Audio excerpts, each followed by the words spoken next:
Why hello there, ladies and gentlemen, and welcome back to Evidence-Based Excellence Interviews.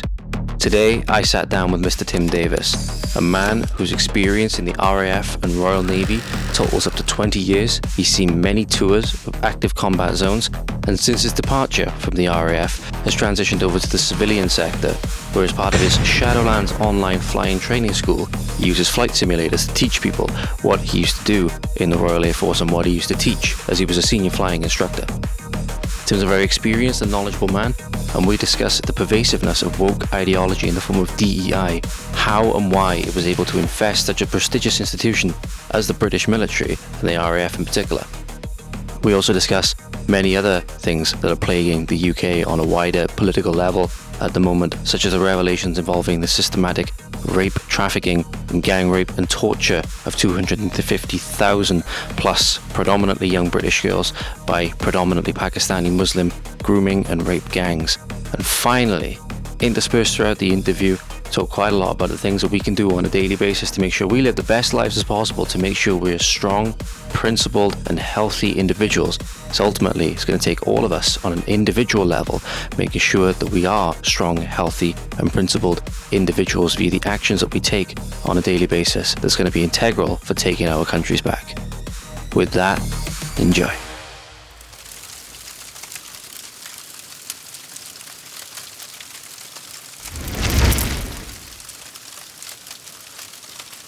Hey there guys, what's going on? Welcome back to the Evidence-Based Excellence Podcast yet again with your host and friendly neighbourhood far-right thug, Mr. George Cresswell. And we're sitting down today with somebody I've been very excited to get on the show. We're going to talk about a lot of very interesting topics, especially regarding the UK and the wider political landscape, what's going on at the moment. His name is Dr. FJP, or the creator of Fast Jet Performance. His name is Mr. Tim Davies, runs a series of online training programs and online training flight school, but I'll let him explain a little bit more about that as he gives his intro in a moment. Mr. Davies, over to you. Well, it's good to meet you, George. Yeah, lovely to be here, mate. No, seriously, I just teach people to do what I did in the Air Force. I just use a video game to do it, called Digital Combat Sim. And I run some small coaching clients, which I want to keep small. And I obviously have a YouTube channel called Fast Jet Performance as well, where we look into topics that are affecting us, especially in the UK at the moment.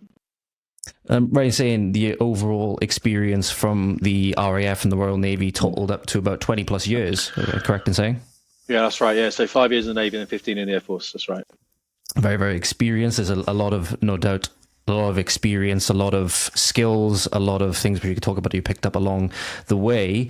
And more so pertinent to some of the things that we're going to be talking about today is, at least from what I've seen, and I don't want to be speaking out of turn in this regard because obviously I haven't been in the space specifically, but I think I mentioned in my initial message that what we're going to be talking about today, the sort of DEI woke infestation of various institutions in Britain especially, is not unique to that space. And I was watching a video with you, I believe you were talking about, it was only a couple of days ago, I think, a letter that you were reading for something on Twitter, and you actually mentioned that the RAF, if I'm not mistaken, had quotas of diversity and equity and inclusion, these kinds of things, which, at least to me, is quite alarming that our forces, or a branch of our forces, would be hiring on other things that aren't merit. And do we have reason to be worried in that regard? Well, it's not actually that alarming when you think about what the military is. The military obviously serves the Crown, and the government obviously directs the Crown. The Crown has obviously abdicated that responsibility to the government to direct the military.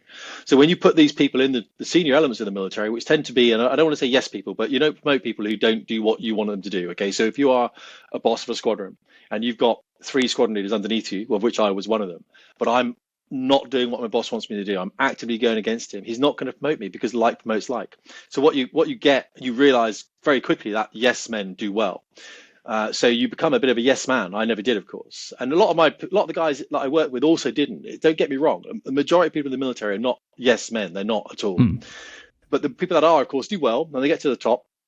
And when they leave the military, you may hear them speak out against something. Okay, but they never do it when they're in, of course. Now they're safe with their pension. They can speak out because, you know what I mean? They, right on. I've got speaking out. Look how bad this is, mate. You never said anything when you're in. No. So of course it's not alarming, because yes men promote yes men get to the top, and the people that run the military are very much yes men. They will not challenge, they will do what the government tells them to do. So when diversity came in, and one of the weird things, George, is I was at a party, I don't do parties, I was at a mate's birthday thing down in near Yeovilton, and he was an ex-army guy, and he knew a lot of army guys, and people at this soiree, as it were, just in a pub. One of them happened to be an army guy. I got chatting to him, and he said his last job was as a personal staff officer. I said, "Oh, who was that of?" And he said it was of Ben Wallace, who was the defence secretary, of course, at the time. And Ben was defence secretary at the time when this diversity thing hit the military in spades. And I said to this guy, I said, all right, I said, fair enough. You were there at this time. He goes, oh, yeah, I was there at the time. Yeah. I said, how on earth did diversity make it into the military? Because I'd said, I think on my podcast, that just wait till diversity, this DEI thing hits the military. It will bounce off. The military will not accept it. And the reverse happened. I was wrong. Hands up to it. I always put my hands up to it when I'm wrong. I was so wrong. Even my wife was laughing at me. I'm like, I do not understand what's going on. What happened, of course, the military absorbed it in a way that maybe health and education, they absorbed it even more so. And why did they absorb it? Because they were yes men. So what happened, this personal staff officer said that Ben Wallace one day just said, oh, we're pushing diversity out. Make sure to service chief, let the service chiefs know, the Army, Navy, Air Force, Marines, make sure they know that they really got to embrace this diversity thing now. We're really going to put this out. And that was it. He said the conversation wasn't a conversation. The directive was less than 2 minutes. He then obviously was like, all right, I'll make sure we direct all the service chiefs. And that was it. That was really all that was said. And then they absorbed it and they ran with it. And it did great damage. I still believe today, it did huge damage to the military by doing that. That's the problem with yes men. Yeah, I think that's, and it puts me in the mind of when you talked about there, or when you highlighted the problem of yes men and people not willing to speak out at the time. Mm-hmm. Like, it's great when people speak out, but obviously It's pertinent to speak out at the time. It sort of puts me in the mind, and I'm not, as you said, there's a lot of good people in the military, and I fully stand by that. I have massive respect for anybody that served. I'll be the first to say that. But it sort of does put me in the mind of similar thought processes to maybe some of the Labour MPs, what's going on with the National Inquiry at the moment, where before, when Starmer said that do this or, you lose the whip, vote against it, or you lose the whip, that so many voted against it. But then even days afterwards, we're now seeing people start to turn, maybe because they feel safer, or maybe because they feel now in a position where they can speak out. And I don't want to draw a direct parallel there, because I don't think the two, cross perfectly, but it's just something that stuck out in my head there. And that theme of people not speaking out at the time, when these situations, when people were coming forward about their experiences being groomed by gangs and all of these things, with people not speaking out at the time, either through fear or whatever reason it was, it leads to so much damage later on down the line. I think we're really seeing so many cascading effects of these things that have been allowed to creep in over long periods of time. Yeah, I mean, Peterson says something along the lines, doesn't he? I mean, we know all it takes for evil to triumph is for good men to do nothing. And Peterson actually says, I think he was on the podcast, the CEO's podcast, whatever it's called, and he actually said something during the podcast there. He said, that is evil. That is how evil manifests itself, by good men not speaking out when they should speak out. Because to speak out means you have to suffer, George. And I know you do, because you're a personal trainer still, aren't you? Is that right? Yes. So you are obviously willing with your job to say, you know what, I'm going to speak my mind here, and I know some clients won't come to me because of it. Mm-hmm. My school's the same. My business is the same. My wife keeps saying you could have twice as many people in your business. You can make twice as much money you're making right now if you just took a neutral stance. And I said, but I don't want those people. I'll be honest with you. I don't want those people to come in and then to espouse their narratives within my school. I'd rather, I said, look, this is what it is. It's based on discipline. It's based on perseverance. And it's based on the embracing of suffering to actually get to something that we hold full of value. And the only way we can do that is by speaking our minds and saying, what we're seeing here is wrong. Andy Burnham, Sarah Champion, I think it was as well, didn't speak out. Mm-hmm. They didn't. She has turned now, I believe. I think Andy Burnham's turned as well, the mayor of Manchester, of course.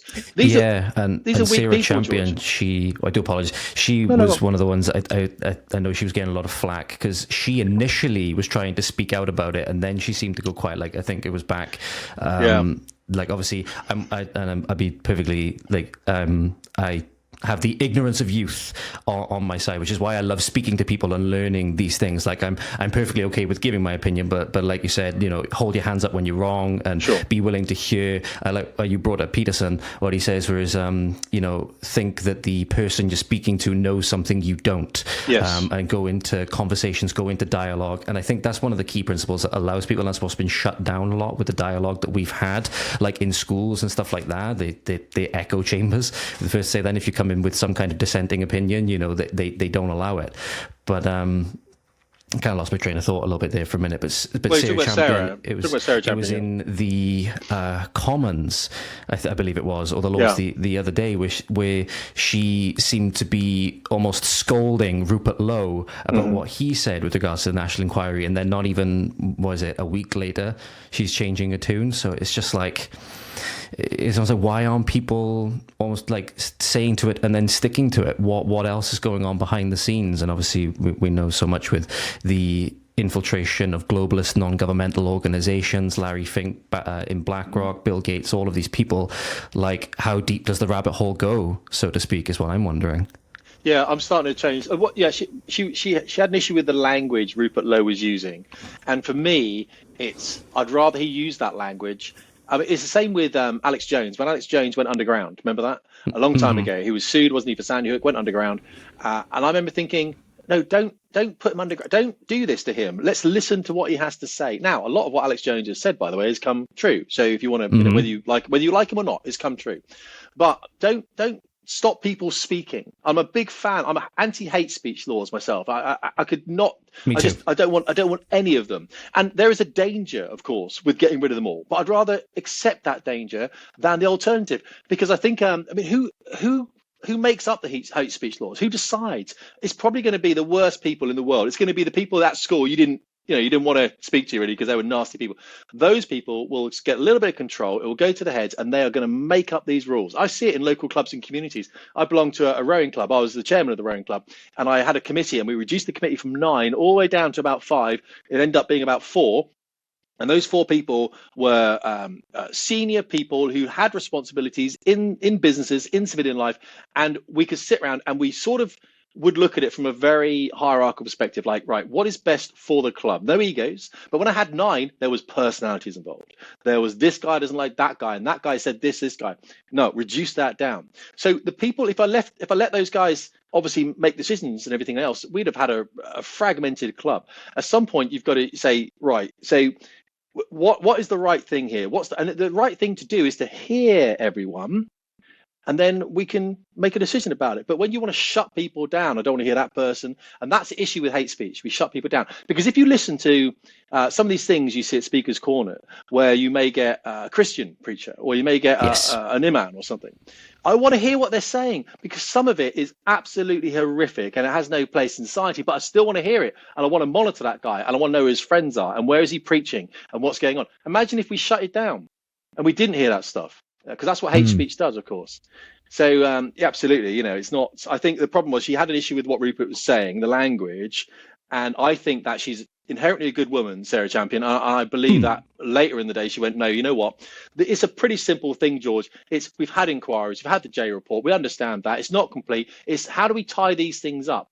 A lot of the older, I think there were girls that weren't even interviewed. I think there were some reports where no girls interviewed. So how do we? So what is it's an epidemic, isn't it? It's systemic. And I think we're going to turn over rocks, and the rocks we're going to turn over are going to reveal Labour councillors, and that's why they don't want to do it. It's understandable. I wouldn't want to do it as well if I was in the Labour Party. The last thing I'd want to do is go, let's have a full investigation. The right thing to do is to blow this open. Go, we never want this to happen again. And I can imagine Keir Starmer is an absolute tyrant, though. And I'm not just saying that lightly. Even his MPs will say the same thing. They don't speak out because they will be axed. They know that. And this was happening in the Labour Party. This happened when he got rid of the Corbynistas. They all saw that. They saw how ruthless he was. He had to be ruthless because he had to get rid of the anti-Semites, didn't he? If you remember that. He had to get rid of those people in the Labour Party that literally hated the state of Israel. It was a whole thing. He'd attracted them in, of course, with the support. He needed the votes. And now he's like, we're never going to get voted in if we carry on with this. We've got to get rid of them. So people could feel his ruthlessness early on. They know it. So his MPs are never going to question him. And I think that's going to be the undoing of the Labour Party. I think I could just see it falling apart. I think they're going to realise themselves that Starmer is an absolute dictator. And I think it's going to almost the phrase I used. I think it was on a podcast I recorded literally from last night into the early hours of this morning, where I was talking about it, because I don't know if you've seen on X recently. I know you're quite active on there, but there's, with all the attention, and I'm fully aware that the attention is being driven towards Labour because obviously they're in power at the moment. They're the ones, the face of it at the moment, so to speak. But obviously we know that these problems go back through not just Labour administrations, they go back through Conservative administrations, and they go back so far. A lot of these problems, they go back to the 80s, 70s, potentially even 60s, some of them. But I lost my train of thought again. God damn it. No, you're just talking about the podcast you did last night. Yeah, these events. Yeah. And the problem you said with the Labour inquiry holding a mirror up to themselves, so to speak, is that the video that came out recently, I think it was from Labour25.com, there was somebody had compiled a video of 25 different Labour councillors, and some of them based in Rotherham, some of them based in other areas all up and down the country. There was a list of 52 that recently just came out, and what shocked me more, Nathan, is that these people are in primary schools, these people are serving on school board of school governors. These people are in so many different areas where they can be convicted on child sex crimes of some kind, whether it's actual acts towards a child or whether it's the making and distributing of pornographic material involving children and all of these things. But they child welfare officers, some of these people, they're involved in the child welfare system.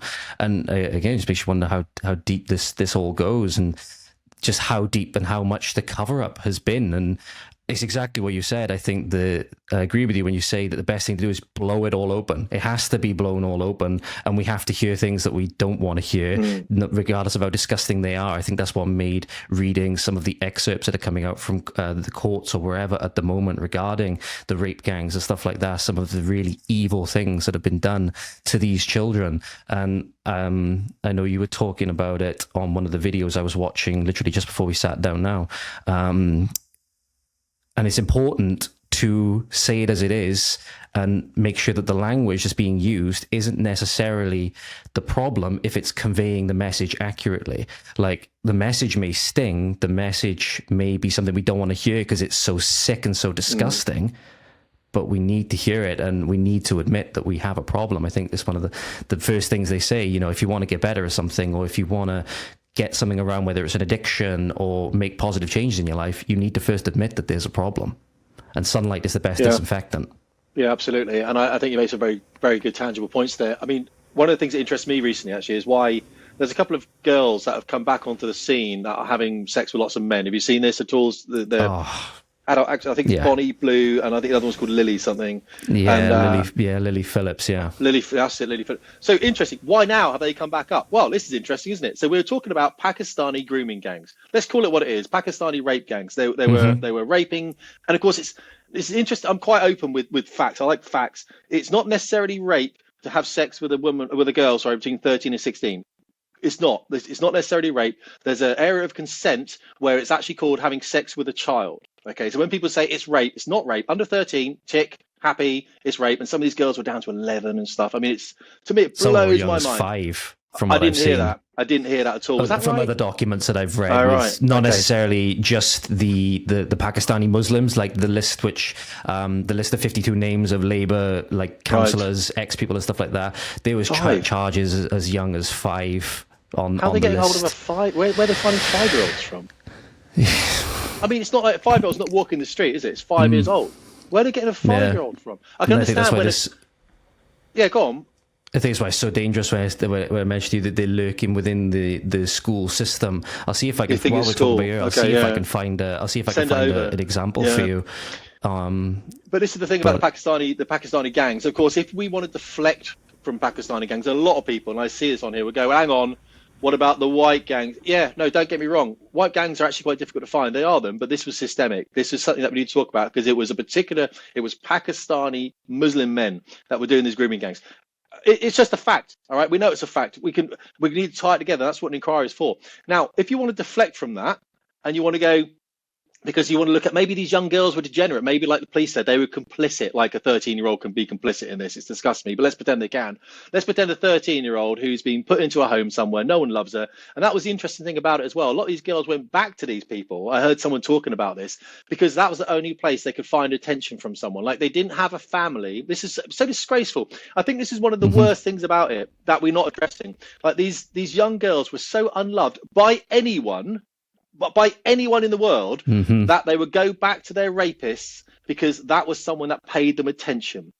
I mean, in the UK, we have this happening. That's not being covered. We're just talking about, oh yeah, young girls being raped. Stop. Why? They were going back to their rapists. They were going back there to be raped again because that person was giving them drugs, giving them alcohol. They were paying them attention because none of the British people were paying them attention. We allowed a Pakistani Muslim man in his 50s to pay them attention instead. What kind of society are we? How degenerate a society are we where we can't even look after our own girls? We're not speaking about that, but let's move on a little bit. So if we want to sort of pretend it's not the fault of foreigners, so we're talking foreigners, which are Pakistani Muslim men, many of who shouldn't even be in this country in the first place. If we want to say it's not their fault, how can we do that? Well, let's bring in white women that are profiteering off their body in porn. Let's bring in that Lily woman, and let's bring in Lily Phillips. Let's bring in Bonnie Blue. Look at these girls. It's just Twitter, right? It's just happened now, isn't it? I think one of them slept with like 1,000 men. It's all over Twitter. So now we can say maybe the girls were the problem. Maybe it wasn't these men. Because if you speak to, Pakistan, I had spoke to Pakistani men. He said, well, these girls were available in a way that Muslim women aren't. I'm like, mate, that you can't justify that here. Not in the UK, you can't. Are you walking on some thin ice there, mate? Even with me, and I'm not a violent man now, and I'm in my 50s. But you know what I mean? You say that to the wrong person in the UK, and you're going to find yourself on your back because they're going to hurt you in a big way. So I think that's why why that's coming back up again, George, is that we just want to pretend that these Pakistani men shouldn't have been hanged at some gallows somewhere. I can only imagine being in the situation of some of the fathers that have given their testimonies where they tried to go and save their daughters from these, rape dens after they realized what was going on. And they were actually criminalized, arrested by police and taken away, and they wouldn't actually do anything. I could just, it fills me with it fills anybody really with a murderous rage that could be your daughter or your sister or something like that. I've got, young nieces and nephews. I'm an only child, but I've got young nieces, nephews, young cousins. Well, not nieces and nephews. I affectionately call them my nieces and nephews, but young cousins. I'm just imagining that could be done to them. And going back to one thing, though, I was going to read off one of the names from this list, which I was going to highlight the point that I made before. It's number 29 on this list, and I'll flash it up on the screen, and I can send this over to you if you haven't seen it. Is somebody by the name of Sam Chowdhury. It says, Labour Lord Mayor sent to prison for multiple rape of children as young as 5 years old. So I just find that incredible.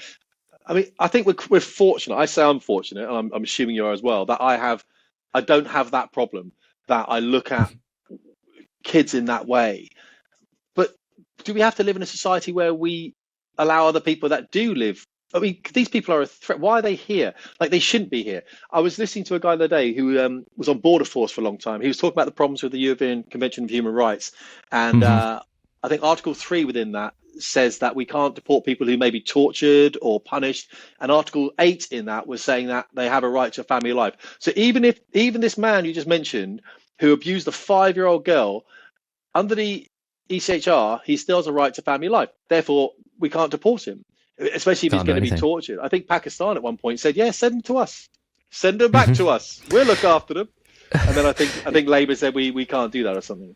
It says a lot. When wasn't it? I think it was recently the UAE described the UAE, so the United Arab Emirates, described that there were like 8 organisations within the UK that even they would designate as terrorist organisations. I think due to their affiliations with the Muslim Brotherhood or whatever. Incredible. I like what Gad Saad says about it, where you've just got this suicidal empathy, where there's just so much empathy that you have empathy for these people that would do your society and your family and the people that are related to you, the people you hold dear, irreparable damage. And it's just, I think where does tolerance have its limit, I suppose? Where does tolerance have its limit? So when wars happen, it goes out the window for a start. Once someone attacks your country and people start dying, all that shit goes. DEI goes. People don't paint fucking rainbow flags. Now, in my family, I've got a couple of sisters, and one of my sisters obviously works for the NHS. Why would she not? And she is very much into this suicide empathy. And I remember saying to her, because she believes in open borders, freedom of movement, which is a very nice thing, especially, you know, if you're coming for a country that maybe doesn't have the provisions that you require, and you come to another country that does, like ours. So that works really well that way around. But I don't see anyone moving to Tunisia or Algeria anytime soon. You know what I mean? I don't see people going, you know what, I'm going to go and live in northern Nigeria. Let's go and do that. No one's doing that, right? It doesn't work that way around. So I said to my sister, I said, do you lock your doors at night at your house? She's like, yeah, of course I do. I said, why'd you do that? She goes, I don't want people stealing my stuff. And I said, but it's the same. That's what a border is. A border is. And then she would complain as well that her children can't get on the housing ladder.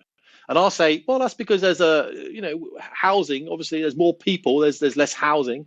And she just refuses to believe it. She says it's not that. And she should say, well, look, all my team in the hospital, Tim, all immigrants. I'm like, yeah. And I want those people in here. I don't want the people that are filling with 5-year-old girls. I don't want them.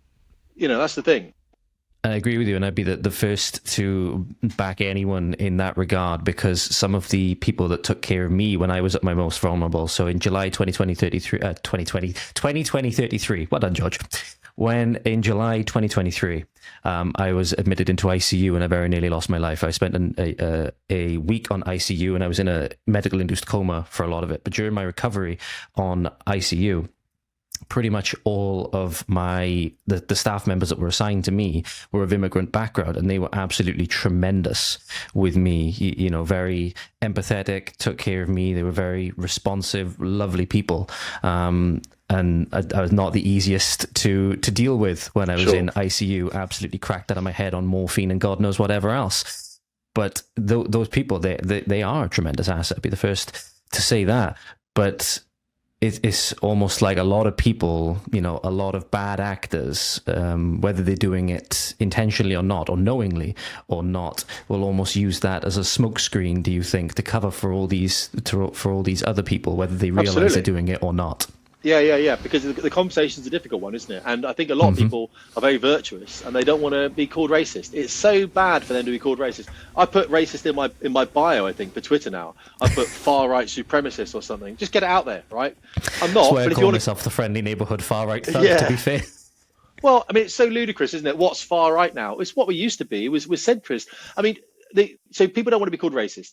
But the truth is, we are all inherently slightly racist. We are slightly. I had a guy from the Air Force say, slightly racist old man. I'm like, yeah, we pretty much all are. And one day he'll realize that as well. It's called in-group preference, isn't it? And there's out-group preference. So we prefer people that look like us. Now, if you get a little black kid that grows up in a white family, that black kid will have problems understanding the mannerisms of black people because he's grown up in a white family. Vice versa. You grow up a white kid in a black family, that white kid has problems with white people because the mannerisms are slightly different within the races. We're not having a conversation about that. We're not having a conversation about disparate IQ levels through, say, you know, different races or different. And people say it's not race, Tim. It's not a race-based thing. Well, let's have the conversation then. If it's not that, if diversity is such our strength, and you truly believe that, let's have a conversation about it. I mean, honestly, why are we not talking about it? Because if diversity was our strength, you'd be shouting about it. The government would be shouting about this, and it will be proving why it is. Look at all these Pakistanis that come in. Look at their intellect level. Look at the business they start. Look at the tax they pay. It's saying none of that, is it? None of it at all. So I think it's not true. Because if it was true, they'd be celebrating it to get more people in. But we know it's a smokescreen to try and foolishly push up gross domestic product at the expense of GDP per capita, of course, which no one seems to bloody understand. So we think bring more people in, increase spending as well, because spending is part of GDP. So the more we spend as a government, the better the GDP looks. I mean, the debt to GDP right now in the country is about 100%. I know other countries have it more, but we cannot reduce that debt. So the only way we can reduce that ratio is by increasing the GDP. And how do we do that? We bring more people in that we hopefully can tax more. The truth is we can't, and we increase spending, and we're on a road downhill. I was going to say, just seems like a positive feedback loop of destruction. Yeah, but I kind of like it in a way because I'm English, right? It's a bit of a battle. This is why I don't understand people leaving the country. I'm like, fuck, this might be your journey. This might be what you need to do. Like, this could be the best time to live in the history of humanity. Like, right now, England... It's an interesting outlook. I like it. the birthplace of civilization, right? This is it. This is where everyone's speaking English. Whenever people argue on Twitter, I'm saying, what language are you using, mate? When you criticize England and you start telling us how we were all slave masters and everything, even though we stopped it in the 1800s, what language are you speaking? Oh, speaking English. Exactly. Look, come on. Like at one point back in the 1920s, you know, everyone, like 25% of the world's population spoke English. I mean, it's the most incredible thing. I think England or Britain was in control of 25% of the world's population. This is why people want to come here, because we're a fair, tolerant nation, and we are, most definitely, and that's being abused. And I think it was changing us. And I think right now how we do this is very difficult, because the laws we've got in, it's almost like we've got to change the constitution that we kind of have, really. We've got to look deep into what do we really want, because we genuinely cannot get rid of these people or stop these people coming in with the laws as they are in the land. And also, by the way, the conversation we've got to have is, if we do stop these people coming in, you know, are we prepared for the economy that we're going to be facing, because it's going to be a very difficult one. I think it's a bit like what and I have limited understanding in this regard, but what Ronald Reagan done, which was a great example of some of the things which people looked at what he did, was one of the things when he a bunch of unions, I think, went on strike fairly early on in his presidency, if I'm not mistaken. Obviously, Ronald Reagan died not long after I was born, so I wasn't alive for this, but it's just from my limited understanding. And he was saying, you know, they were demanding this, they were demanding that. I don't know the specifics, but he was steadfast in his argument and steadfast in his words of saying this strike is illegal, or whatever word he used. Everybody needs to return to work. If you don't, you'll all be sacked.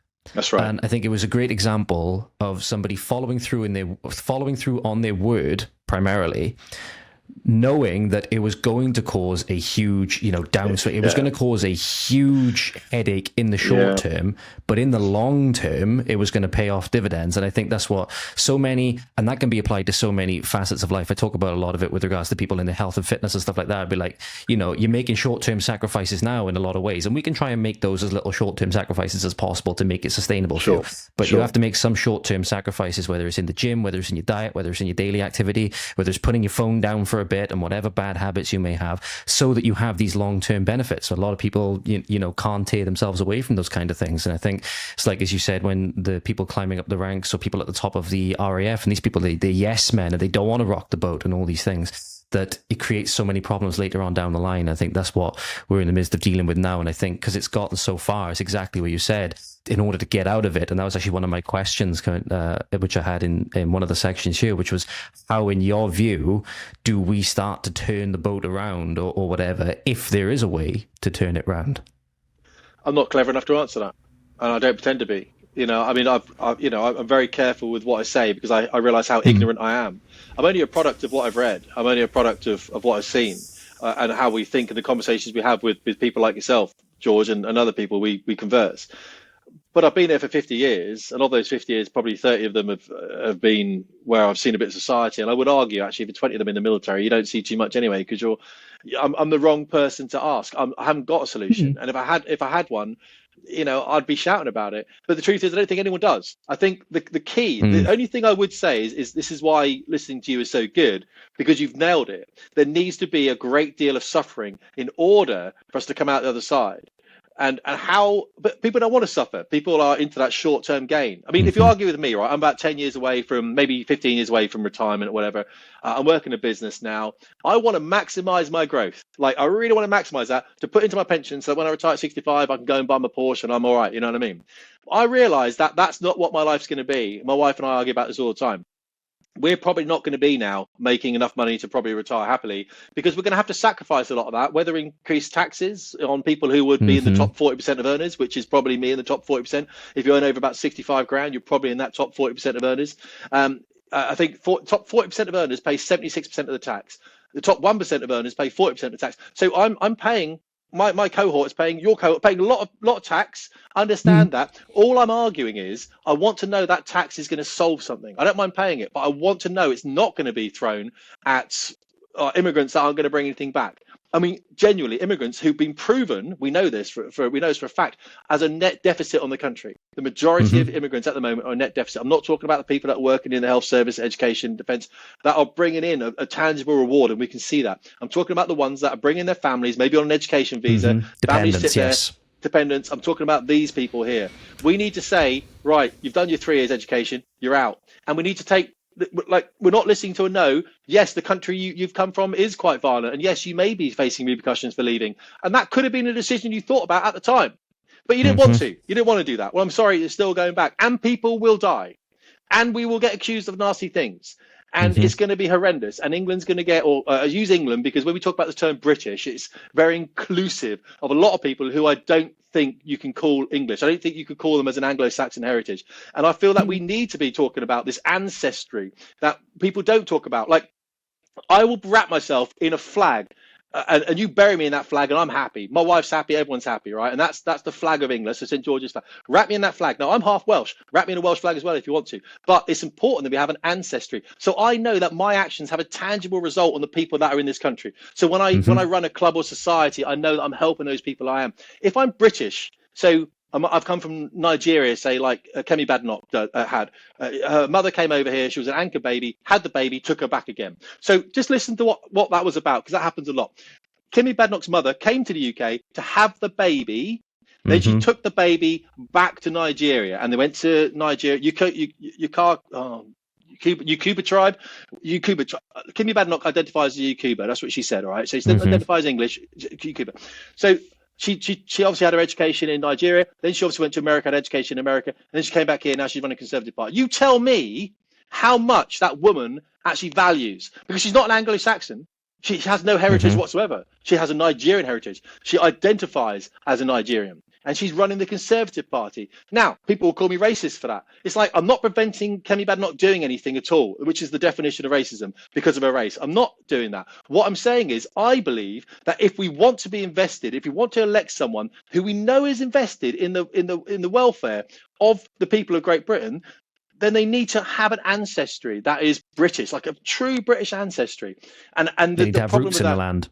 But how far do we go back? And that's a valid thing. That is valid concern. I said the same thing about Rishi Sunak. Rishi Sunak was born in Southampton. I was born in Portsmouth. We're very similar ages. Where's he now? He's in California. Look, all I'm saying is we need to have that conversation. Like, I mean, I think the AfD in Germany are doing this at the moment, where they're talking about this. And I think they're trying to ban the AfD. Have the conversation. That's what I'm talking about. But it's going to be difficult. And the problem is, George, this is where we work out whether people of this country are strong or weak, because the people you talked about originally were weak men. And the people I talk about in the military here, weak men. Allowing diversity into the military, where that is a pure meritocracy based on a hierarchical structure, when you change that even a little bit, it crumbles. Weak men did that. And I basically lost work out of this. I lost jobs. I've spoken about it before, lost a substantial amount of money by saying, do not put people who are diversity hires in this airplane, and therefore said to me, oh, we weed them out in training. No, you won't, because eventually they will be the people giving the training, and they will not weed them out because they're going to be sub-performance themselves. They're going to be ignorant themselves. They're not going to be the best of the best at all. And they're going to be training other people and going, well, he's all right. And I see it now. It's a lowering of the standards. I'm a standards guy. That's what it was. Those standards are being lowered. And when the standards are lowered, I'll tell you what happens. Those standards become normalized. Look at the police. Look at healthcare. Look at education. Look at government now. Crikey, look at government.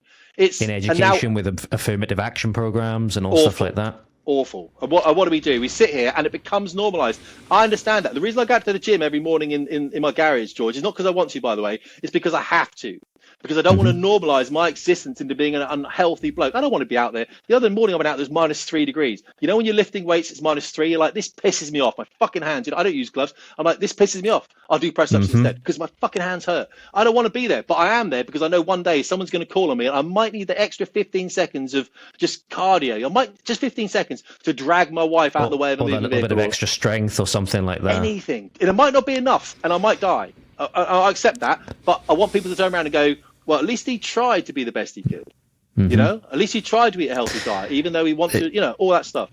It reminds me of the outlook, and again, just how it was seeing, in my opinion, just how devastating the DEI programs and all of these things are with the California fires that have recently been going on at the moment, where I think it was the either chief superintendent or whatever rank it was, or whatever rank they were, whatever they are, and they were saying that if I'm not strong enough or whatever, you know, it doesn't matter about my merit or anything like that. If they're in a position, you know, it's their fault. I can't remember the exact quote. You shouldn't have been there. Shouldn't have been. Your husband should not be in the building. Yeah. want to see somebody that responds to your house, your emergency, whether it's a medical call or a fire call, that looks like you. It gives that person a little bit more ease, knowing that somebody might understand their situation better. Is she strong enough to do this? Or you couldn't carry my husband out of a fire, which my response is, he got himself in the wrong place if I have to carry him out of a fire. Classic example of, you know, the DEI hire of this person that, oh yeah, if that person's in a position where they're getting burned to death and I can't get to them, it's their fault. It's their fault, yeah. And She actually said that, yeah. She said that. Yeah. Now, it may have been comedic. It may have been her attempt at some light humour. She was a big woman herself, of course. Let's not argue with that, you know. And I think also one of them is being paid like $700,000 a year. I mean, you have to remember, when we talk about red lines, Reagan was quite an interesting one. I'm glad you brought him up, because when you read some of what he's said, his speeches and stuff, I miss those times. I'm not saying they were perfect, but, you know, the 80s, the 90s, I think the 90s were probably, well, if I think about the 90s were probably the best. But either way, I'm just saying I was born mid-70s. I don't remember much about the 70s or 80s, but the 90s I do remember. Wish I'd have known.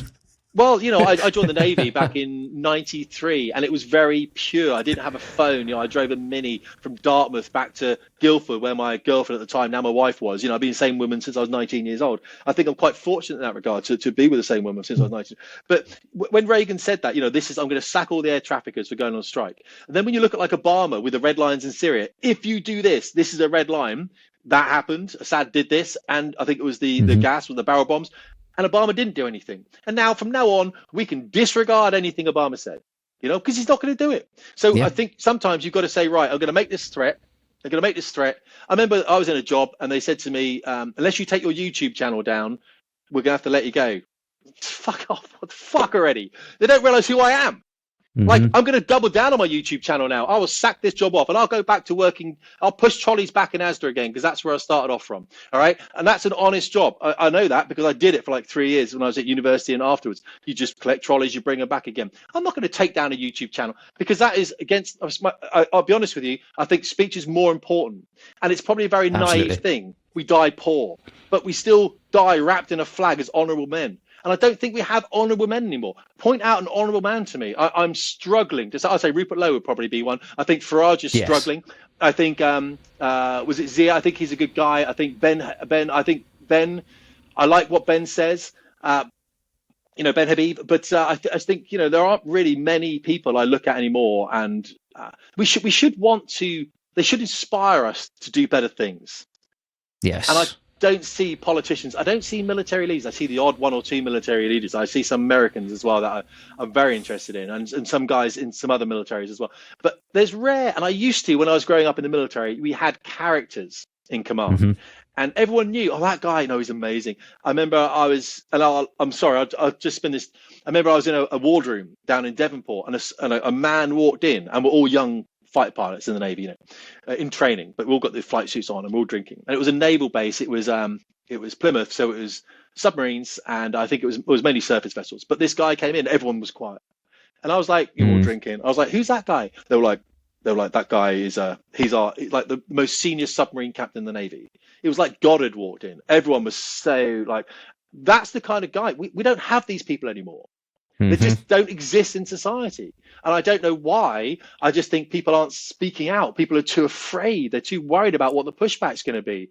But allow it to happen. That's how we learn, isn't it? We say something and someone criticizes us and we go, oh, think about that. Happened to be last night. Someone talked about my drinking on YouTube. I wrote a comment on it. And I was like, he said, we don't need to hear about your drinking, Tim, because some of us can drink and not fail at life. And I just went, no, but, you know, fair enough. I got triggered by it. I was like, I'll think about that. I'll think about that comment. That's how we learn things, isn't it? And I'm like, hang on, I flew fast jets all the time for 20 years whilst fucking drunk out of my head, like everyone else did, by the way, because that's the Air Force we're in. That takes a certain amount of skill to balance that. And I could talk about drugs and everything else and alcohol and how hard it is to be addicted to drugs and still do a job like that if people are interested. But or alcohol, not drugs, you know what I mean? But I'm talking about the same thing. But no, absolutely. You know, we have to have these conversations, and I don't think people want to have these conversations anymore. They're just happy to try and live a perfect existence, and so people can think they're great. I'm not. I'm fundamentally flawed. I put my hand up, the first guy to. I'm fundamentally flawed. I'm trying to do better, and that's all I'm asking of people is just try and do better. You're an Englishman, right? Or you're a Welshman, or a Scotsman, or you're an Irishman. Let's try and do better.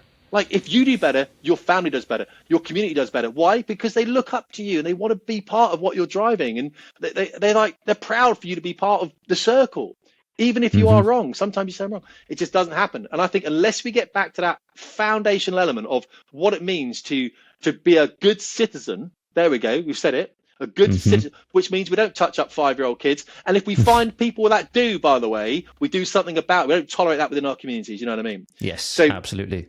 We shouldn't. And I think it gets to the point where it's like, right, have we found a bunch of people that are touching 5-year-olds? Yes. Where are the men at? Oh, the men are here. Are we tooled up? Let's go and smash the place down. But I'm not advocating that, George, because we can never advocate incitement to violence. I'm not saying we do that. And it's very important we don't do that, of course, because that is against the law, and we all understand that. But we're getting to the point where the law doesn't do anything. The law cannot do anything. It's not big enough, it's not powerful enough, or the judiciary won't support it. Yes. What happens then? Two things happen then. The first, we allow it to happen then. The second is that we don't allow it to happen. And that's what we got to look at. The first one is we allow the police and the judiciary and everything else to not deport these people and for them to roam the streets, potentially touching up 5-year-old kids again, or raping schoolgirls, blah, blah. The second one is we all do something about it, but we all go to jail. And it's going to come down to that, unfortunately. I think at the end of the day, it's just going to come down to unless we, and that, of course, is a foundational. That's when we literally go into riots and everything else, which no one can condone. That's why people were locked up for those Facebook posts, weren't they? Because that were advocating. And of course, we can't do that. But you can see how society would break down along those lines if we lose the ability to obviously make a society as it should be. It's just the classic example, and you look at any example throughout history of, the USSR, Cambodia, where the government decided to turn on its people, and that's ultimately what we're seeing, and it just makes you think, where is this heading, and obviously, as you said, what can we do about it? And I think the biggest thing that we can do on a personal level. And another Peterson chapter in his book where he says, put your house in order before you criticize the world, or put your house in order before you go fixing the world, these kinds of things, clean your room, those kinds of things. Yes.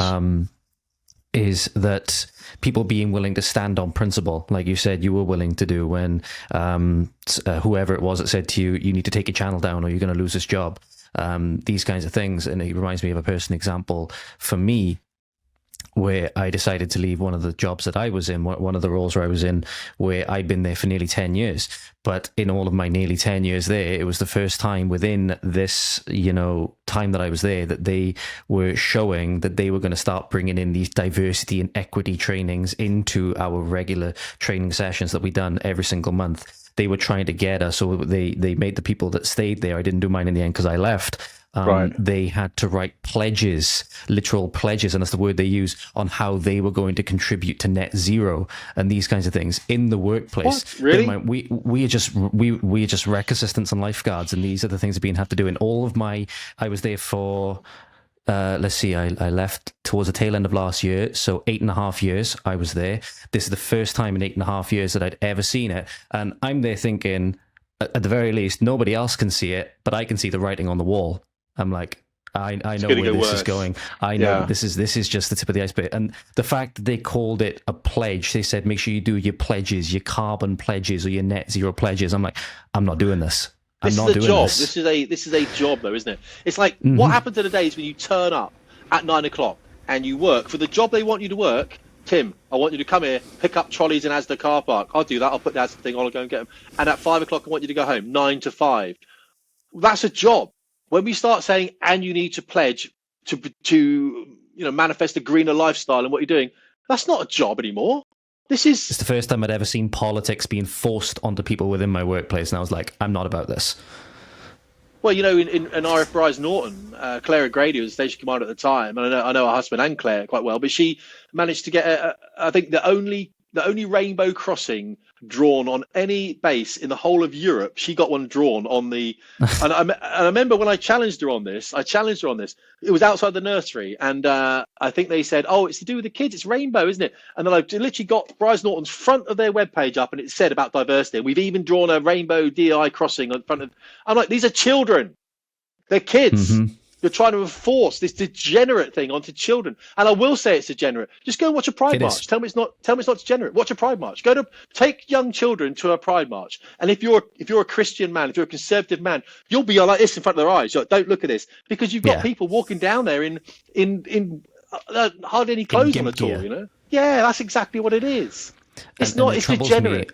I was going to try and find it for when I'm editing another episode of the podcast where I was talking about, it was an image which circulated around X a little while ago. Again, you're never going to see any of this through like mainstream media or legacy media channels or anything like that. You're never going to see that. I think that's one of the biggest things as well. The legacy media apparatus I think it's slowly collapsing, but it's been so strong for so long that's what's contributed to a lot of the social indoctrination that we have. But there were people holding pro-pedophilia signs at pride flags all the way back when they were at Pride marches all the way back as far as they were, and admittedly they may have been a fringe, don't get me wrong, but we've already, and people were saying, slippery slope and all of these things, but this is hard to deny the normalization of those certain things now, or at least the attempted normalization of certain things. And people like, is it Harriet Harman? I believe her name is one of the ex-Labour councillors that was affiliated with a pro-pedophilia organisation. It's PI, wasn't it? Yeah, the paedophile information exchange, wasn't it? Yeah, it's just like. But we've got to be careful of that as well, because I can understand it in a way. Because if you ask me about paedophiles and paedophilia, I would say these people aren't. Okay, we've got to be careful here a little bit, but I'm quite open about it. If you've got someone whose sexual development stops at the age of 7, so no matter what age they get to my age at 50, they still like 7-year-olds, and that won't ever change. It's not curable. They can do something about it insofar as they can't act on it, but it's not curable. And they will lie, of course, to try and get access to pictures of 7-year-olds because they're attracted to 7-year-olds. You could put a beautiful woman in front of them. You could put Monica Bellucci, anyone like that. They don't care. They want that person to be 7 because their sexual development stopped at 7. So we've got to be mature about it. How do we accommodate these people in our society? People will say, well, just kill them all.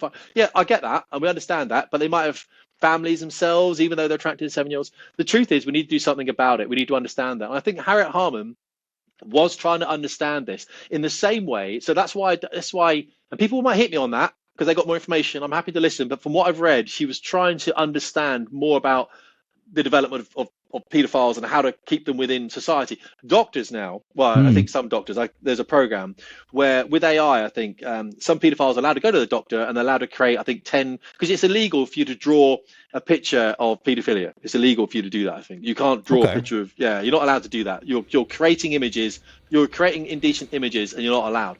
Now, some doctors, I think there's a program where paedophiles can go into the doctors, and under supervision, they're allowed to either create or draw, I think, like 10 pictures a month or something of paedophile acts. And it's a way of controlling their urges. All right. Whether we think it's right or wrong, I couldn't care less. It's happening. It's done. Okay, it's fine. So I'm very careful when I'm critical of this, that I must have, that my information isn't complete, George. You know what I mean? So we can all say Harriet Harman is evil. She supports paedophiles. Well, let's just open up that box.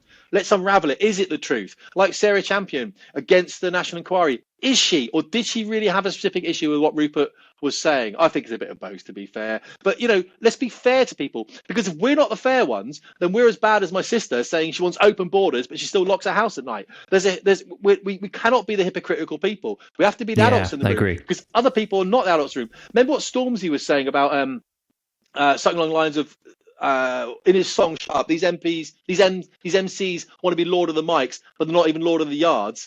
Like what you were saying about before, like tidy your bedroom up. It's that kind of thing. This is why I say it starts with the individual. Like, what is the state of your bedroom? Is your bed made in the morning? Why isn't it made in the morning? What are you for? Go and make the first thing you do, get out of bed and fucking make it neat as anything. Like, I make my bed, my wife's side is rubbish. I have to wait till she goes to work and I do it for her, you know what I mean? But I make it like fucking like hospital corners and shit. It's fucking, because it's like, that's how I'm starting my day. I'm starting my day as professional as I can. All right. I'm making everything neat. I'm going to fucking iron that shit. If I get, I'm getting, Uber about it, you know what I mean? And then I make her side. And funny, you look at the bedroom, my wife, our bed there, my side, neat as anything. Her side, shoes, jumpers, it's like, all the way down the bed. It's funny, right? But it's the difference between men and women, really, apart from that. But I want to be that guy that tries to sort his own life out first before even commenting on anyone else's. How can I possibly? It's very hard, isn't it? Like you, as a personal trainer, to tell someone to lose weight if you're massively overweight yourself. You know that. Yeah, you know that. Absolutely. So we just have to do that first. We have to be careful about how we're we can't just, this is the problem I have sometimes when I comment in the car on my YouTube videos. I know the more sensationalist I am, the better the videos will do, but we cannot be that irresponsible. We must be able to construct a narrative that is mature and responsible to an audience that is learning in the same way we're learning. Like your podcast right now, you've reached out to me, Tim, I want to hear about this. I'm happy to come on and help you understand things in the way that maybe I've seen it. Maybe I'm 20 years old, I can't remember, you know what it is.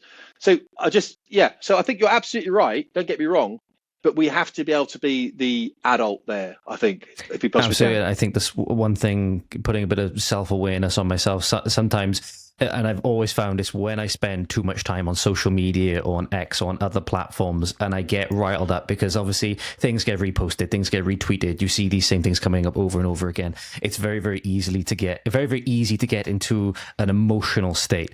And I think that's sometimes good for conveying the message, because if somebody tries to convey a message and it's very bland and they're speaking very boringly and they're monotone and this kind of thing, but they're trying to rile up the troops, I don't know. Emotion can be a good thing, but also I think, and this is something I'm often quite guilty of, is when emotion can lead us astray, and emotion can lead us down paths of, the classic example of when you're in the heat of an argument and you say something you didn't mean to and later on you regret.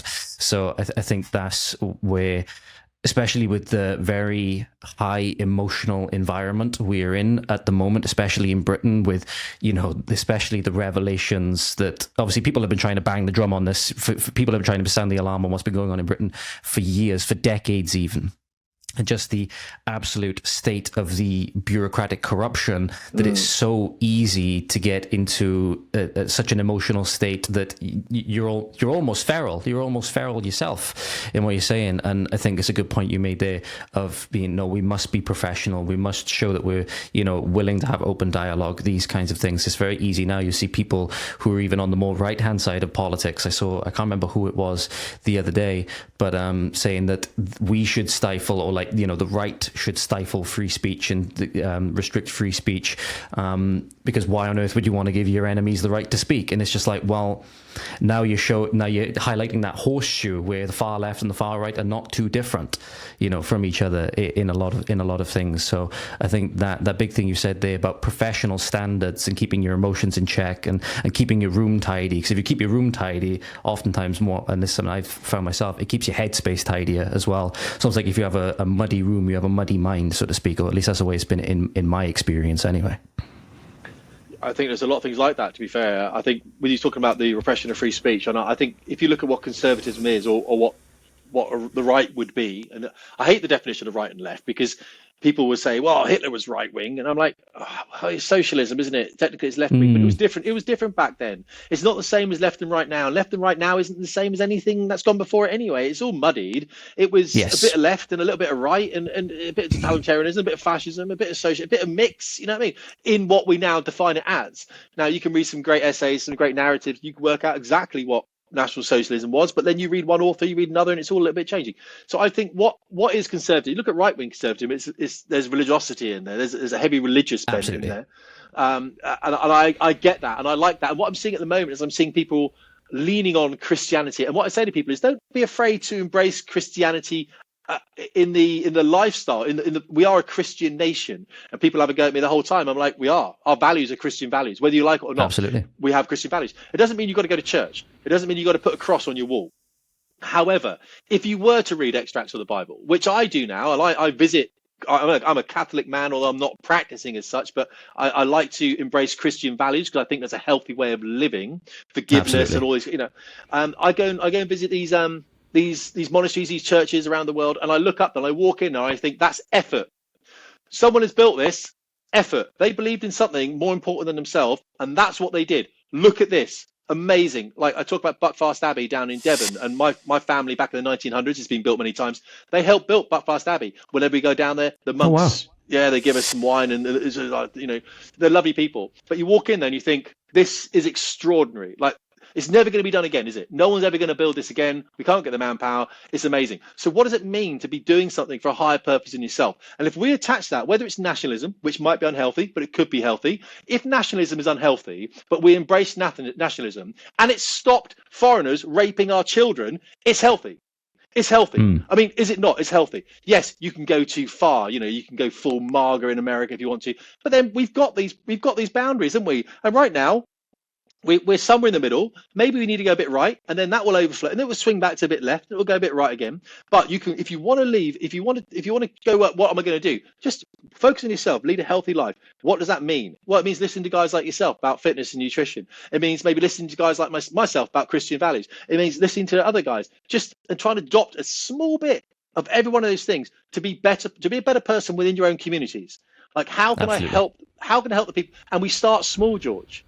And then it gets bigger and bigger and bigger. And then because we don't want to jump on the. I mean, I was left when I was young, back in the day. I believed that we should, tax the rich more. And now I look at it and go, well, the problem with doing so is they never reinvest that and they never grow the companies, and then we can't get jobs for young people. And all I keep saying is there's fundamentally something wrong with this country when you cannot get young people into marriages and houses and jobs. All right, whether we like marriages or not, call it relationships if you want. Personally, I still think marriage is more important than a relationship. I think there's a bond there that really, I think each person has to commit a lot and suffer and sacrifice.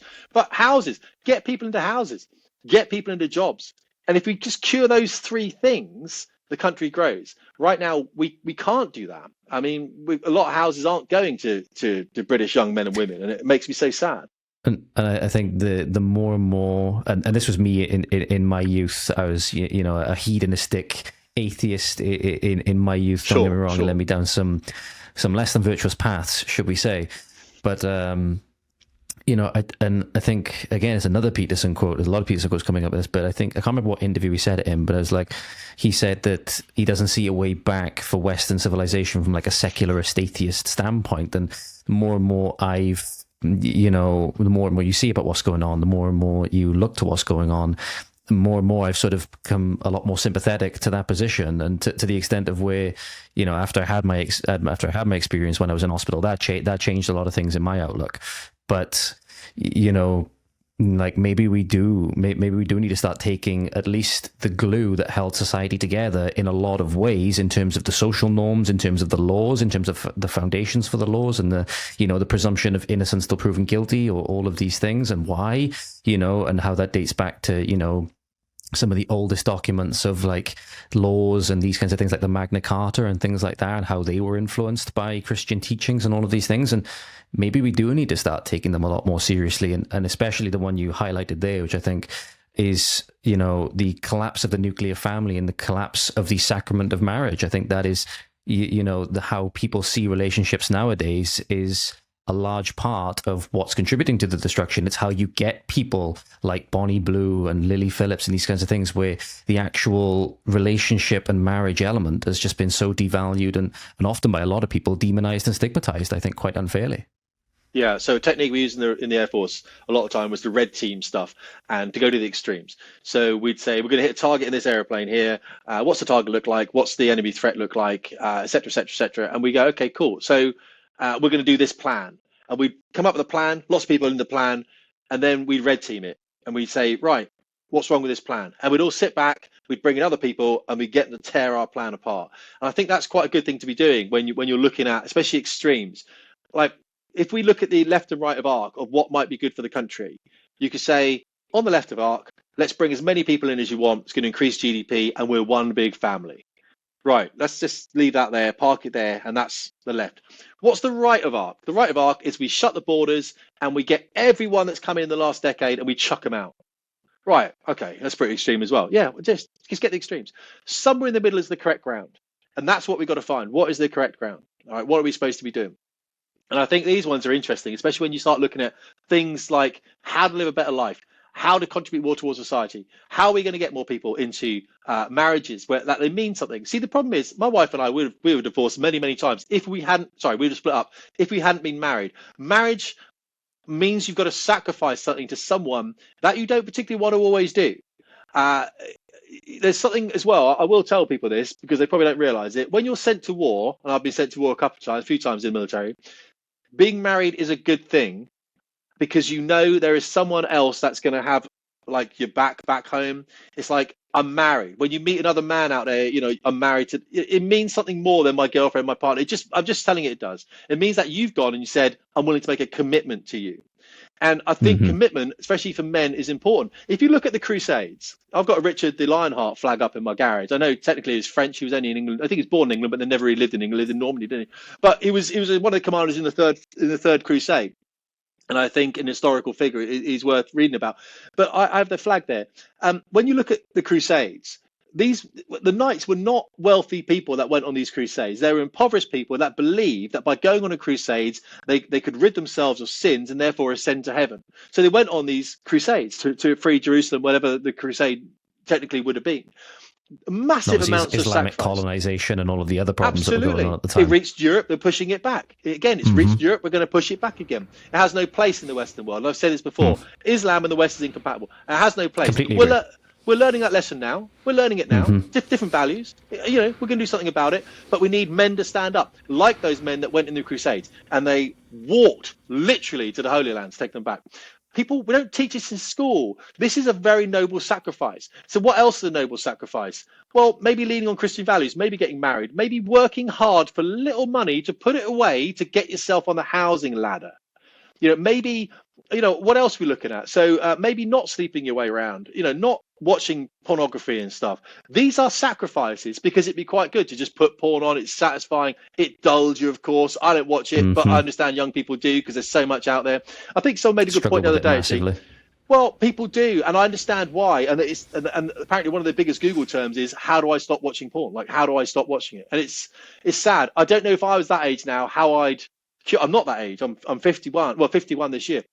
But young people, they can see more naked women now of high quality than any king in history could have ever said that. I think Jordan Peterson said that on the podcast I listened to recently. When you think about it, it's like the phones, isn't it? I've got more information in my pocket on this phone than any king in history I've ever had. So we need to control these things, and that comes down with an aspect of maturity and sacrifice and suffering. We're not always going to be happy. Sometimes we're going to be sad. When they used to say, like, live in the moment, it used to kind of be all zen and shit. I kind of worked out what that means now. Like, even when you are unhappy and you are down, live in the moment, appreciate what that means, because it's life, and we've only got one life. And arguably, we shouldn't be messing around with these nugatory subjects that may cure themselves in a few years anyway. But we do, because it makes life interesting. But we need to have a think about what we need to be doing as individuals. What is a good life? If you get to 80, let's just say, and you want to look back on your life. Okay, you want to look back on your life. Do you want to have worked all your life and you've got the Ferrari and the Porsche in the driveway? Or you look back in your life, you might not have these things, but it's been a wholesome and a good life, and you've made a difference. Money matters when you're young, for obvious reasons, and as you get old, time matters more. So we're just trading one for the other, and with that time you can do something constructive with it. And I think we need to be looking at those things, and maybe they are based in Christian values, maybe they're not. I think that's one of the biggest lessons that was taught to me by my experience when I went into hospital, is at such a young age, being blessed in a way with that outlook of nearly having my life cut so short that even while I'm young, I realize how much time matters. And I think it's one of the biggest things there is, like, time does matter, because at the end of the day, we have finite lives. So every minute of it counts, and almost in a lot of ways, that's what gives life meaning.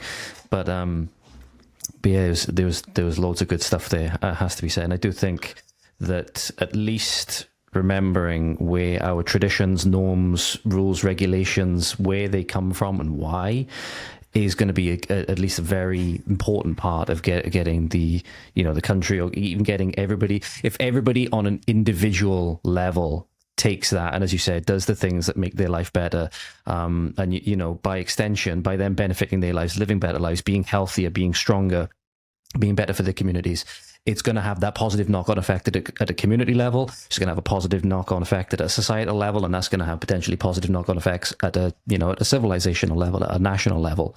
So it all comes down to people, cleaning their room, so to speak, and being willing to take accountability for what they do and for their lives, and making sure that they live the best lives and the healthiest lives and the most prosperous lives, and obviously making sure that you do the best with the hand that you've been dealt. I think it does. And also, I hate to say it, but if you can try and stay out of as much debt as you want, the problem is we get people into debt in this country, and we keep them in work to pay off that debt. And that means we're a prison of the state, because we can't say what we want, especially under this under this kind of government, we can't stay where we want. Because if you stay where you want, you might lose your job. If you lose your job, you can't pay your mortgage. All of a sudden you default, and then you haven't got a house anymore. So a lot of people aren't willing to speak up, understandably so. I don't criticize people for this, especially with a young family. I understand it. I get that you want to speak out on Twitter, but sometimes I argue with someone on Twitter. I'm like, Donkey Boy 44, mate, what skin in the game have you got here? You can say what you want, mate. You can be all critical of Israel. You can say all this stuff about, we must destroy whatever it is. Fine. I can't say it. Well, I can say it, and I do say it, but I take what my actions have consequence because my name is up there on Twitter. You know what I mean? So we have to be a bit careful about, what we're doing with life. Is it better to live in maybe, just a bit more freedom, maybe a job where you've got a side gig as well. So if you do lose your main job because you do speak out, even if it's at something like a PTA, like a Parent Teachers Association meeting, and someone says something about you and then a rumor starts and then you lose your job, have you got something else that can sort of just support the family? Have you got this is why marriage is good, because if you both of you are working, one of you loses your job, the other one's still working. You're not like straight away, you can then rebuild. Happened to me. I lost a job and left the military. Wife was still working. I owe my wife quite a lot for that, really, because that made her quite unhappy for quite a long period of time. Because, I lost a job because of something that wasn't, I said I had a YouTube channel that was saying stuff, and I never deleted a single thing ever. But the company I was working for, the Ministry of Defence took my security clearance away. I got it back because I threatened legal action against them. I got it back within about 6 months, but the job had gone, and I don't want it anyway. I don't need a security clearance anyway. It's not the point. But the truth was they were using that coercive behaviour. They were saying, well, we're just going to pause your clearance because of what you said to make me not say stuff. So we just have to be careful about how much debt we take on initially. Just try and maintain those freedoms, because I think it's a responsibility. And I will say Englishmen, because we are, I think when you compare ourselves to the Welsh or Scottish population or Irish population, we're overwhelmingly English, aren't we, in the UK? So I tend to use the term English, but don't hate me if you're Welsh and Scottish. Yes, I would imagine so. But if you're Welsh and Scottish, I just don't want to say British, because it includes a lot of people I don't think should be British. It's an export derivative, isn't it, of the Irish, the Scottish, the English, and the Welsh. We call it British around the world. Hang on, we're all independent countries. We just come under a single union, but we are still independent countries. We still are England, Scotland, Wales. You know what I mean? So around the world, Six Nations brings that out better than anything else. I think it does, most definitely. And I'll tell you why, because I tend to support Wales a lot of the time as well. Because my father was a Welshman from the valleys, from Gleneath, in fact, Gleneath, the town of Gleneath. Oh, that's only 40 minutes down the road. Yeah, I used to go drink in the bars down. That's some hard rugby down there back in the day, I'll tell you right now. And I used to go with my dad, used to go and drink in all the bars down there and stuff, the sawdust on the floor and stuff. But there was some good rugby down there. I was in Rome once, and I met the entire Welsh team in a lift in a hotel in Rome when I was in the military. And they'd just been out to one of the massive lads, didn't they? And they're all speaking Welsh. And a lot of them didn't, a lot of them didn't speak English. They spoke Welsh because they were that deep in the valleys. And so they'd been to a dinner they didn't want to go to, of course. I think they just played Italy or something. And so I was trying to converse with them, but I didn't speak Welsh. And of course, a lot of them didn't speak English that well. So it was quite interesting, actually. But no, I just think, I think you're right. We are separate with our nations. And it's very difficult sometimes. The Union flag is a flag of many people unified. I understand that. But the unification, unfortunately, now includes people that were born in this country that should never be here in the first place, with different values to us. Yeah, I'll mute that a minute. That's all right. So they were born with different values to us, and that's why I tend to use, English or Scottish or Welsh. Or it doesn't, we're next door neighbours and we do look after each other. But I just think we've got to be careful of being that inclusive of people that shouldn't be in the country anyway, and they shouldn't be in the country because of their values. And if their values, not the whole, say, Pakistani community, let's use those. If their values, and here's the thing, of raping young English schoolgirls, let's just say, I know Wales had a bit of an issue as well with this, and I think Scotland did as well, but if that's their values, and the values of the rest of the community is not to call it out and not to march. I didn't see Pakistani Muslim women walking through London talking about how disgraceful it was. I tell you what I did see, because it was reported in the paper, of them cheering their husbands on and their fathers on as they got sent down to jail. I read that in the paper. That happened.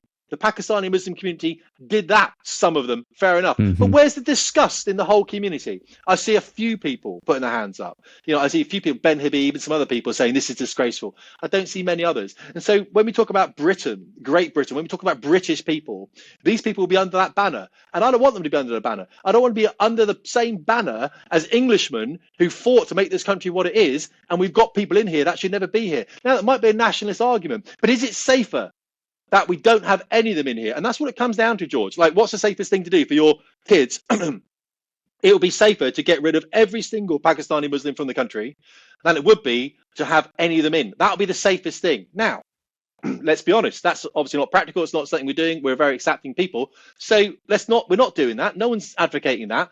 But when we talk about the red teaming and when we talk about the left and right of arc and the boundaries, those conversations need to be had. And the conversation we could have is maybe we need to pause immigration for a bit until we've worked out just how many of these people we're bringing in. And we don't know who they are. They don't have any records. And the truth is, though, George, as we all know, we can't pause immigration. We can't do it because the European Court of Human Rights legislation won't allow us to do that. Yeah, absolutely. I think that's one of the, I was looking up, just having a look at some of the political parties, what their policies were and all stuff like that. And that was actually one of the policies of UKIP, was actually to freeze immigration for 5 years. And they were actually saying in their manifesto that they're going to do work to negate the effects of, or negate the, what's the word I'm looking for? Grip that the ECHR and all of these foreign courts have on the UK. So be interested to see what the 2029 sort of political landscape looks like in the UK, especially after, I certainly think we're going to have a reality check from 2024 to 2028 with being shown what it's like out in America in the Trump-Vance presidency. I certainly think that's going to, shine a lot of light, almost like to a lot of people in the UK, of what it's like and what it could be. I think is what it's going to be like. But yeah, in that regard, the next 5 years, the next 4 to 5 years, is going to be very, very interesting indeed. And it is exactly like what you said. I'm aware that the time is running out, and I'm aware you said you could push it, but I don't want to push it for too long. That's I right. appreciate that you've sat down for me for this long. This has been a tremendous conversation. That's okay. But there was a story which came out, or court documents, I believe, came out the other day, and it was a young girl who was 15 at the time, and she was put, I believe, into this arranged marriage situation where she had adopted a Muslim name. She had been decided to dress up in full Muslim garb, and she was married in this ceremony or something which I believe is called a nikah, Nikah.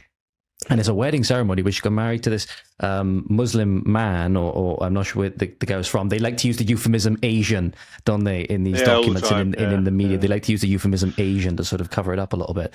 But she was 15 at the time, and, she was taken into this family. Her social workers went to the ceremony, this wedding ceremony, and AOK'd it. All the agencies that were involved AOK'd it. This, in my opinion, something that's truly disgusting. And a ceremony that she didn't even have to attend. There was just two witnesses that had to attend. But even after all this, it was revealed that the person she got married to was her abuser, and she was being abused by his family also. And then it brings you back to the whole thing where there are problems within a certain sect of this community, whereby not only people are doing these heinous things, and by no means it's just like a race issue or anything like that. It's more of like in my opinion, a religious cultural issue, from where these people are coming from and how they see, people within our nation, or within the nations of Great Britain, or in the nations of the UK, all of our different nations, but how they cover for each other, how they, as you said, they don't come out and say these things. They don't come out. There may be a couple of people that come out and condemn their communities and all of these things, but they have more loyalty to people within their community than to the overall, base of the country or base of their community. And exactly. It's almost like you can't have a cohesive society with cultures within it that are so diametrically opposite each other. It's that when they say that diversity is our strength, but I'm like, okay, but diversity of what? I don't think you can have a diversity of culture, because you can't have a cohesive culture if the culture is diverse in a way that it's completely incompatible and diametrically opposite each other. I don't think. Well, this is what I mean. Diversity is not our strength. It never has been our strength. Now, cognitive diversity. But if we start looking at IQ levels of the people that we're bringing in, arguably, you're not going to find that. You're not going to find it at all. And I'm also saying there are elements of the British population, the ethnic British population, that you're going to find with low IQ levels, most definitely. So when we talk about diversity being our strength, why? Because that person's, this is what I was saying to the Air Force. Why? When they started bringing in minority ethnics and women over white men, I said to them, why are you doing that? They were like, diversity. What? So you're telling me then that women and minorities, what diversity? They're better than what? Why do we need them in? Because what you're telling me is that you need them in because of their skin color. That's why you want black kids and you want women in because of their gender and their skin color. How's that going to help anything if they're cognitively? And this is where the Air Force got themselves stuck, and where everyone gets themselves stuck. It's like they say, well, no, because they're different, aren't they? How are they different? They have to tell you eventually that they believe black kids think differently to white kids, and therefore they're racist. And that's how you get them. So what? You want to bring black kids in? Why? Because they think differently, Tim. Really? So now you're racist. So now your racist policies are going to saturate the Air Force with people who think differently to your core demographic. I've flown with black people before. They think exactly the same as me. They kill people in exactly the same way, and they would die exactly the same way. There's no difference. One of my friends was a black guy, lovely bloke in the Navy, flew helicopters actually, had more of an English accent than I ever had. He went to Cambridge University, if you're crying out loud. I mean, if anyone, it was me that was low intellect in comparison to this guy. But the problem is that the left are inherently racist, and in order to cover up, they go over the top, and we must flood the world with black kids. We must flood the world with women. There's no reason. You mentioned the LAPD or the LA Fire Department, didn't you? With that, exactly the same thing. Let's flood women in. Why? Diversity. No. Don't ever say that word again. Why? Why put a woman in there? They struggle. Because it will be good. Because no, give me the reasons why it's good. Why not put a man in there? Why not put tests on both of them, by the way, on whatever the metrics are to make a great firefighter, and just see who the best person is, because that's called merit. And the problem is the Equality Act 2010, people don't understand it. They've never read it. What it actually says is if you've got two people, and you've got a law firm of 10 men, let's say, and two people apply for a job. One's a man, one's a woman, and they are pretty much exactly the same on everything, which it even says in the Equality Act, that's probably never going to happen. It's really rare that this does. It says that. You can then say, well, look, you're both really, really equal. We'll take the woman because, it helps diversify our law firm. You can do that. And that's called positive discrimination. Discrimination, not positive action. Am I right in this now? I've got the wrong around now. No, positive action. Yeah, I think it's just between affirmative action, positive discrimination, yes. So that's called positive action, where you could argue it's discrimination, but that's called positive action. However, what the Air Force did, it did it with like 300 men, which is absolutely ludicrous, and it's just pure racism, because there was no way of proving. You've got to make these two people almost identical before you can then choose the one that is underrepresented within your workforce. And the Air Force never did that. And that's the problem. The left never do that. The left just say, wouldn't it be good if? And that's the issue. It's a naivety. It's a low intellect naivety. It's a low intellect, a racist, just assumption that it's good. And the reason they think it's good, George, is because it hides their own racial biases. We're all racially biased, but the left want to own, as opposed to saying, you know what? If we flood this country with minorities, what does it do to like the ethnic makeup of the UK? And how cohesive are we going to be in the future? They don't want to have that conversation. They want to say it'll be good. Why? Because there's more black people here. Why? Because there's more Muslims here. Why? Because there's more Jews here. Why? Because there's more Sikhs here, more Hindus. Why? Why is it good? You're not telling me why it's good. You're just saying it is good. That's not an argument. My sister uses that argument. It's a circular argument. It is good. Why? Well, you racist, Tim. No, stop all this nonsense. Let's get that. This is what we need to do, George. As men, we take control. I say men because women are more agreeable than men, and men are not agreeable, as I think I'm hopefully demonstrating here. We need to kind of say, look, I'll risk now on my own YouTube channel being taken down, demonetized. You do whatever you want. But I just want to put that argument out there. Why? Give me the reason. They never can. They never can. And that's the problem. That's why we know it's wrong, because the arguments are shallow. They are veneer. They're surface thin. Just almost like they're repeating programmed answers. To make them feel good. They can't think for themselves. It's just too hard. My sister's like this sometimes. If you ask the question why 5 times and it can't be answered by the 5th one, there isn't a reason. You haven't got a good enough reason. You just want people to come into the country because it makes you feel virtuous. It makes you feel good. How about we don't feel good? How about we feel bad, but we preserve the ability for our children to get on the housing ladder? How about we preserve the ability for our children not to get racially abused in the playground, to actually get decent jobs, to actually get married, to have families and grow up and do good things for the country? How about we take that risk, which we should be taking because we're Englishmen or Scotsmen or Welshmen or Northern Irish, but we are people who have got an ancestral background that we should be proud of. And what we try and do, what the country does and what the government does, is try and diminish that. Like Sadiq Khan in London, they tried to diminish it, saying, no, we're not that good. And that's why I think they're going back to the beginning of the argument, why they're bringing out these young porn actresses, is to go, look, these Pakistanis, it wasn't their fault because, it's degenerate of the white society. So, great conversation. I appreciate coming on here, and hopefully, I do enjoy what you're saying, George, to be fair. And I wish you all the best. Sir. just as we're signing off, do you want to tell people where they can find you and where they can find your services if they are interested, your social medias, your YouTube, everything like that, and we'll call it there. I really appreciate this. Thank you. Yeah, no, it's all right. We discussed it already. It's YouTube. It's Fast Jet Performance. And I've got fastjetperformance.com, wrote some essays, one's in the military, and Shadowlands. Well, go through Fast Jet Performance. Find me on Twitter, Tim Davies _UK if you want to. I'm not a massive Twitter fan because I just put out, bang, what I think, and then it causes a massive storm, and I just, it's too much, isn't it? So, yeah. If you want to find me, ask George where to find me. You'll be able to find me. No worries.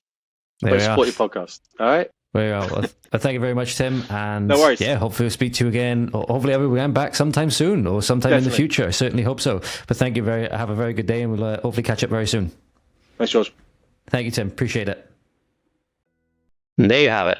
My conversation with Mr. Tim Davies. Thank you very much, Tim, for sitting down with me. I really appreciate it. Hope you enjoyed and took away from it as much as I did, guys. If you want to find Tim, you can find him at Fast Jet Performance on YouTube and on his website.